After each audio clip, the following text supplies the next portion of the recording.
Hello，这里是 Sing， 我是 Tracy。今天呢，我们很高兴的邀请到了 Cindy。我们先请 Cindy 来简单的介绍一下她自己。好，大家好，我是 Cindy 啊，我姓游，自由的游。我是从中国大陆2003年移民来温哥华。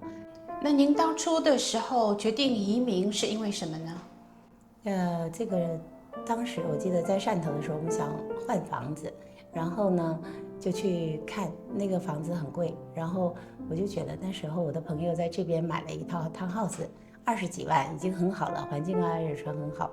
然后我就跟我老公说，是加币20几万，加班20几万，相当于人民币就100多万嘛。对对对。他在100多万在中国也就买一个三居室的一个小的一个小房子。那时候是哪年？00年吧。2000年左右。后来还有就是我女儿上学，她上了1年级，就给了我们很多的烦恼，因为她的性格比较活泼，然后经常被老师叫家长。然后我在医院工作比较忙，经常是我老公他比较闲一点，被叫去面对家长，然后被批评一顿，然后呢每次回来就很烦恼，那个孩子也不愿意去上学，每次上学都有点就是有点困难，还有时候装病也被我发现，后来说不行，你不能逃避，你还是去面对。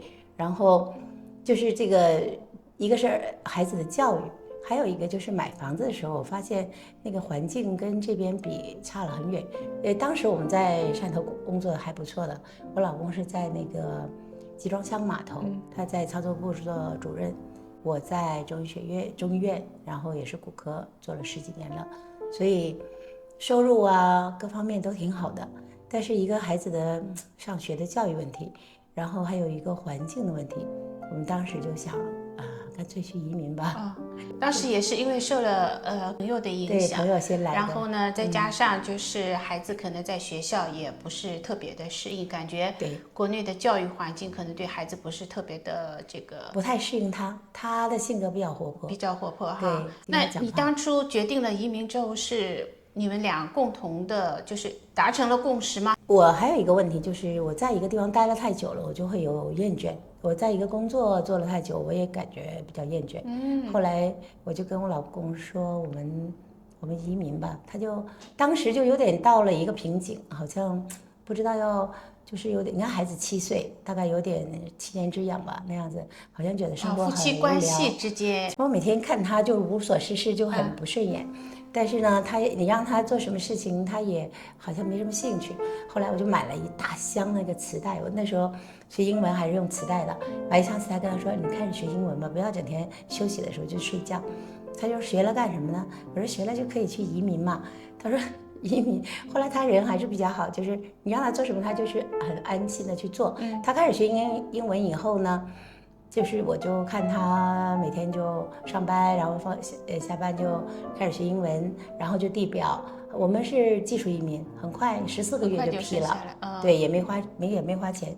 然后批了以后，我们就其实我们还是挺坚决的，我们没有来过，但是我们来之前把户口也取消了，身份证也交回去了，房子也卖了，车子也卖了。就是我当时想既来之则安之，不要两头不着边，不要来回折腾。就是说，你既然来了，你就喜欢，你不喜欢你可以不来。对，那你当移完了之后，实际情况跟当初的设想有没有出入？首先是我们来的时候，我女儿只有7岁，不到7岁。然后来的时候是 kindergarten 跟1年级合办，就是每天都在玩了，我就觉得她很开心就好了。第二就是我们没有太多的期待，因为我觉得既然来了就像，因为在中国你也看到那些农民工，他从别的省来到广东打工，就算是中国人来到一个陌生的城市，也是一无所有，从头开始。更何况我们是一个外国人来到一个新的国家，然后我的期望值是比较低，我认为好山好水已经很好了。然后朋友请我们吃饭，问我们3个人，刚来1个星期，问说你们喜不喜欢这里啊？我们3个人竟然异口同声都说喜欢。他说很少，不是孩子喜欢，大人不喜欢，要不是老婆喜欢，老公不喜欢，但是我们3个人都是喜欢。我问我女儿说你为什么喜欢加拿大？她说第一是因为你不用值班，你可以有时间陪他。对，我值夜班那时候给他很大的一个痛苦。我每次要去上值夜班，他就哭得撕心裂肺。对，而且那个时候他还特别小，比较就6、7岁的时候，特别黏我。我们差不多2、3、4天就要值一个夜班。对，医院工作是这样。然后也很累，因为值夜班的时候可能有急诊，然后需要做手术。第二天呢，早上还有固定的安排的手术，所以有时候压力很大。然后来到这里以后，我也觉得轻松好多，就是整个医疗环境，还有我对医疗那个环境也不太喜欢。当时是2003年吧。其实那个已经开始了，各种送红包啊，什么医药代表要给送回扣啊，药品的一些器械什么的回扣，其实我不太喜欢。然后医院里边很多，对，而且你当时是主任医师，所以你的权限应该是很大的。不是，我还有更高的一个主任医师，还有。我们还有更高的科主任，我在工作上也不是那么积极。我们是女生，对，因为女生做骨科已经很少了。对。然后呢，更何况我不太差钱，因为我老公以前在香港工作的时候，他工资很高。然后后来因为生了孩子，我自己带不了，他就回来了。所以我也不跟他们争什么，跟那些男生不太争。所以我人际关系还比较好，反正每一年投票选先进，我就会被投到因为我跟护士关系也很好。我不喜欢那种环境，人际关系也比较复杂，在医院里，跟领导啊什么那些关系。对，我觉得职场不仅仅是医院，连大学都卷起来了，什么青椒啊什么的，飞升即走，对吧？对，是这样。那你当初的时候，你刚刚提到嘛，就是说觉得好像跟先生的关系、夫妻关系进入到了一个瓶颈期，有7年这样。那你到了加拿大之后，这个问题解决了吗？因为大家就各自忙了，然后各自忙了以后呢，你开始不会觉得无聊，因为你起码有事干嘛。他当时做什么？因为你刚才你提到你说你就去上班。工程师，对，我是中医，反而不是我主申请，是他主申请。他主申请呢，但是他不容易找到工作。他来到这里去中侨读了1个月的怎么写简历，写简历有一个ES2的班吗？不是，就是中侨培训怎么写简历，怎么去面试，是免费的一个课程。是对他帮助很大，然后他因为你中国的那一套在这里都没用，然后要告诉他说你申请什么职位，你不能说你是工程师，你申请什么职位你就相应的说你会什么就行了，你要说的太高，人家不要你，对，不敢要你，对，他认为你不会长久在这工作。后来他第一份工作就在一个台湾的制药厂，也做机械维修。制药厂，对。就是保健品的，生产保健品的一个公司，做一个机械维修。后来呢，又跳槽，因为工资就不是那么高嘛。后来又跳槽一个洋人的公司，也是做机械，做电脑部，就是 update 它那个机器。它那个公司叫 Acupressure，就是一个精压机的一个机器厂。那个时候的年薪就比较高了，都超过10万。我是觉得好像每7年或者10年是一个周期。到一个程度了以后就开始厌倦，然后他大概也是我们大概移民10年左右的时候，他开始厌倦了他的工作，我也开始有点厌倦，后来就换房子是一个，就是从2个人共同的语言的一个东西，就是说我们从 Richmond 当然买到 Burnaby 去了，买了一个大房子，然后那时候他还在打工，后来呢又开始厌倦的时候他就开一个公司，就做建材，都已经10多年了。然后做建材以后，他也忙他的，我也忙我的，反正我们2个人就是各自忙自己的，你就不会，因为孩子大了嘛，孩子大那时候上中学，其实很多时候我觉得是一种你自己的一个认知。我当时就对佛教有兴趣，然后那个时候就已经开始信佛教了吗？对，10年左右。10年。是10年，10年。什么样的契机呢？我去上了一个佛学的课，1个月的，一个大圆满那个佛学的课，上1个月。后来那个师父要回去印度，然后我就想跟他去，然后我就跟我老公说我要去印度，他跟我说为什么你想做什么就做什么，我说你也可以，你想做什么你都可以，问题是你知不知道你想做什么？他想了半天，不知道要干什么，他自己都不知道他要什么。那时候还在打工嘛，我女儿还要读 summer school， 她要自己坐车去另外一个学校，但是我也不管，我就走了。然后去了1个月，那时候印度的交通，通信并不是很。2010年，2010年啊，没有给家打电话，1个月都没有怎么打电话，因为我们在一个山里边很偏僻的一个地方啊，然后也没事。我回来一看，2个人也各自都好好的，家里也整整齐齐的，干干净净的。我说，哎，我死了以后我也放心了。然后怎么会一下子扯到？是因为他们不满意嘛？他们觉得我出门那么长时间，他们觉得我。作为母亲和作为妻子，好像没有。因为孩子要早早起来，自己要去学校，读 summer school， 然后要自己煮饭，我老公也要上班，要带饭。但是我就放下了，然后就走了。但是当时他们的不满，因为我说了这句话以后，他们反而觉得还好没死，回来了。所以就你到一个比较差的东西，你去比较一下，你反而能接受接受了就原来不接受的东西。对。然后呢，后来我就跟我老公说，你也可以啊。你想要什么你就可以去做。当时他想了半天说，我想要一台保时捷，我立刻打电话给那个保时捷的经纪，定了5000块钱而已嘛，定了一个就是预定金嘛哈，就定了。然后他就很开心，就开始每天跟那个经纪开始讨论什么颜色啊，什么内饰啊，什么这讨论。我跟他说你这个不会高兴过3个月，他说不会，我会永远高兴。我说不可能，不可能，好吧，你就。后来定了1年后都还没做，他1年后还可以讨论。后来他就烦了，他就说啊，那么久还没做，还没做出来，因为那时候保时捷凯宴很流行嘛，很多人都在订嘛。后来就买了一个现车，买了一个 Q7， 买了一个奥迪。对，我说你看你想要的东西有了，你并没有赚多钱啊，他在打工嘛。我说你看你并不是。当时那钱是怎么来？就是房子升值了，然后就去再抵押，不是房子升值了吗？再跟银行，对，再跟银行借钱嘛。但是当时他工资也很高，立刻就借给他了，然后就不是买了吗？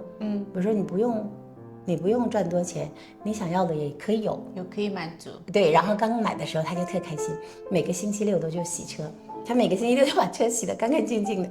然后我说你不会开心过3个月，3个月以后再不洗了，我洗了车很脏也不洗了。所以我就意思说，物质的东西不会长久的满足，你一定要追求精神上的一个快乐嘛。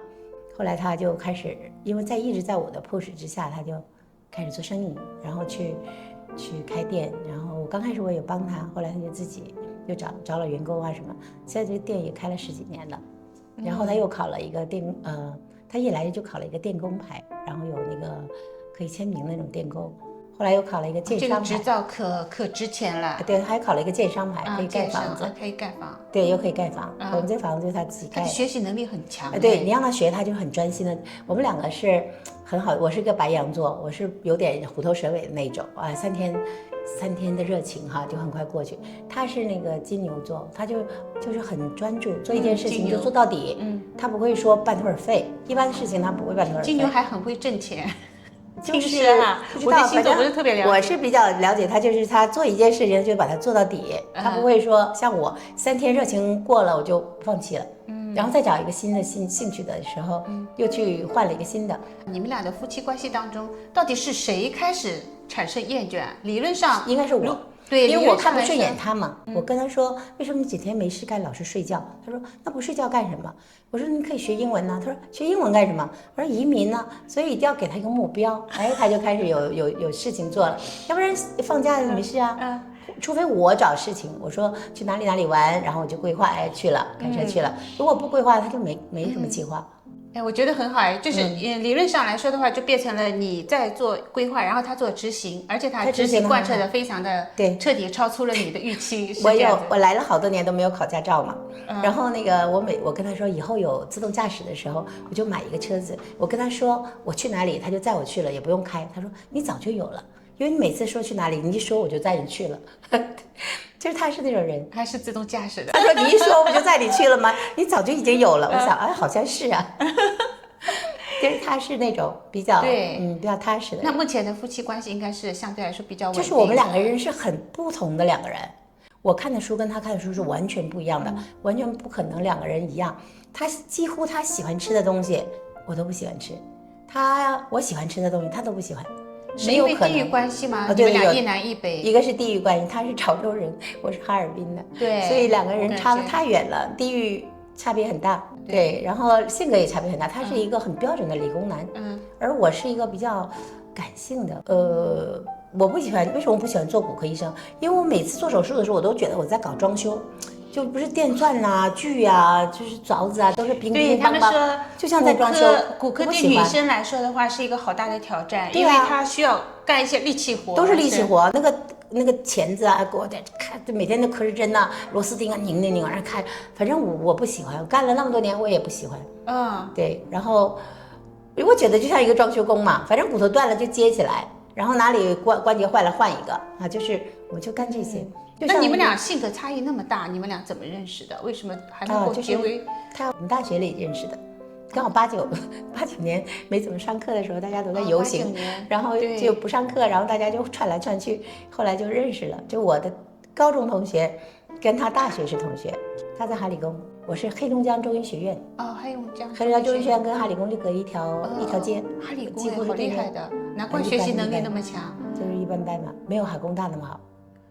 因为哈尔滨有好多，有哈工程，有哈大工大，有哈理工，哈理工不是特别好的，一般好吧，一般已经这么厉害了，比哈工都差，比哈工大差一些，对。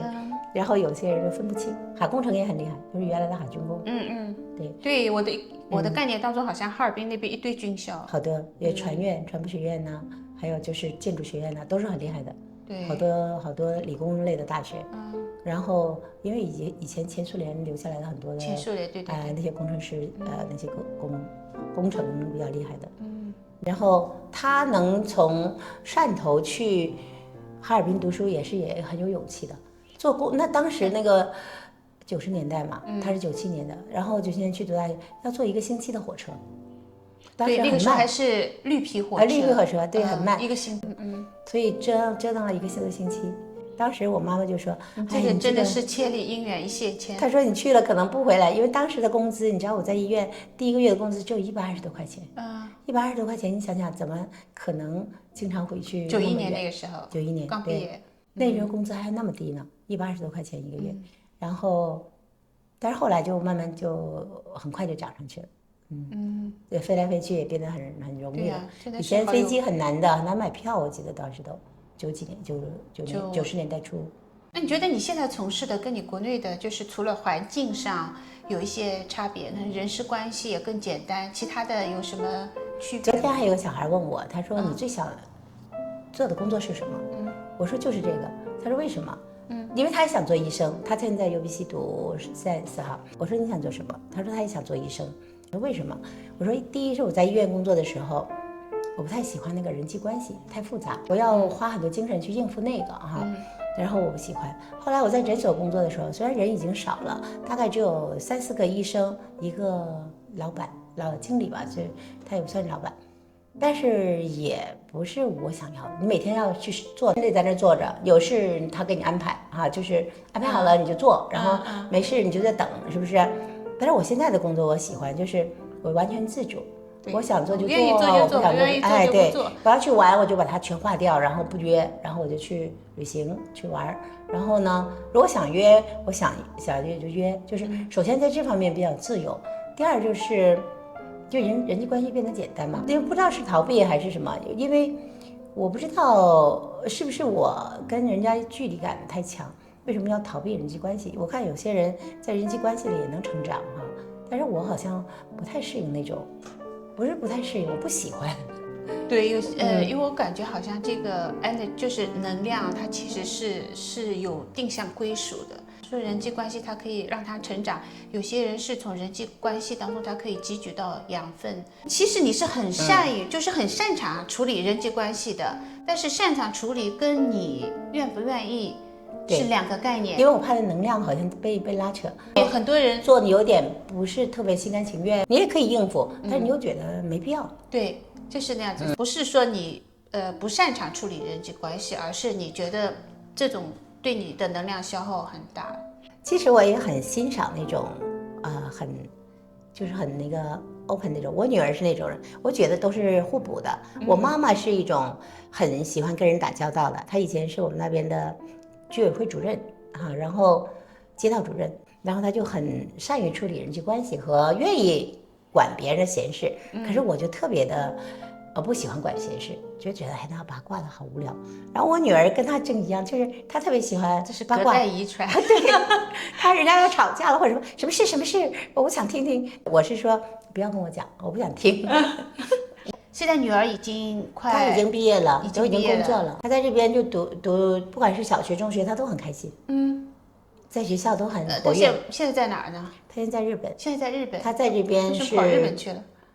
他喜欢日本的那喜欢种文化，他日本文化对很多年轻人都很有吸引力，那种二次元文化。做一个在英国的一个猎头公司，我是问他，我说你每天的工作是什么？他说我每天就约人吃饭，然后呢了解他们公司要请什么人，同时又了解这个人要找什么工作，都是约吃饭，然后聊天。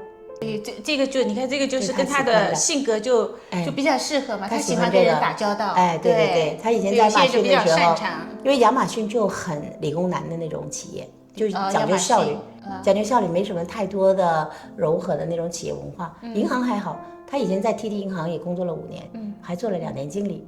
然后他们比较关心人，就是说这个人呢情绪今天不好啊，要关心他一下啊什么。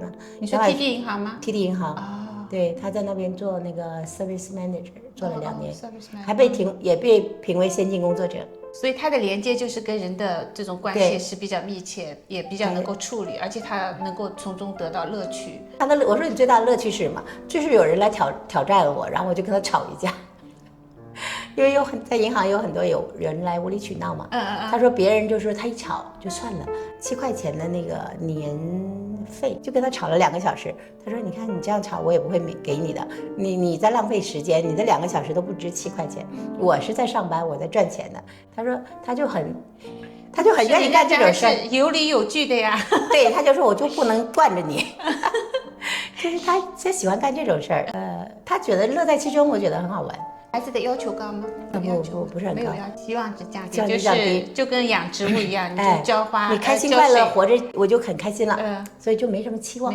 还有我觉得相信命，因为我觉得他能考上大学，我不用操心。他说考不上，那我也没办法。你觉得这个跟你的职业还是跟你的性格有关系？职业有关系。对吧？因为我觉得之前网上就有人讲嘛，意思就是说教师的孩子就会比较辛苦，因为他看了太多优秀的学生，对吧？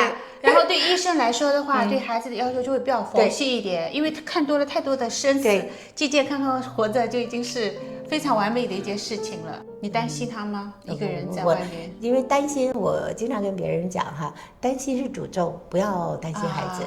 你担心的都是负面的，因为你的所谓的担心就是你脑海中想了一个负面的，比如他病了，是不是他什么不开心啊什么？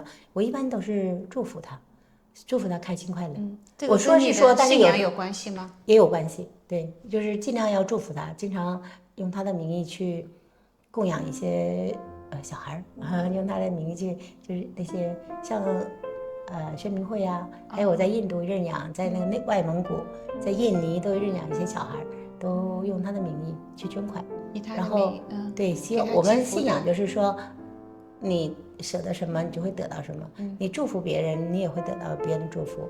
然后你帮助别人，他也会，你把那个都回向给他嘛。只要做的善事回向给他，他的命运也不会太差。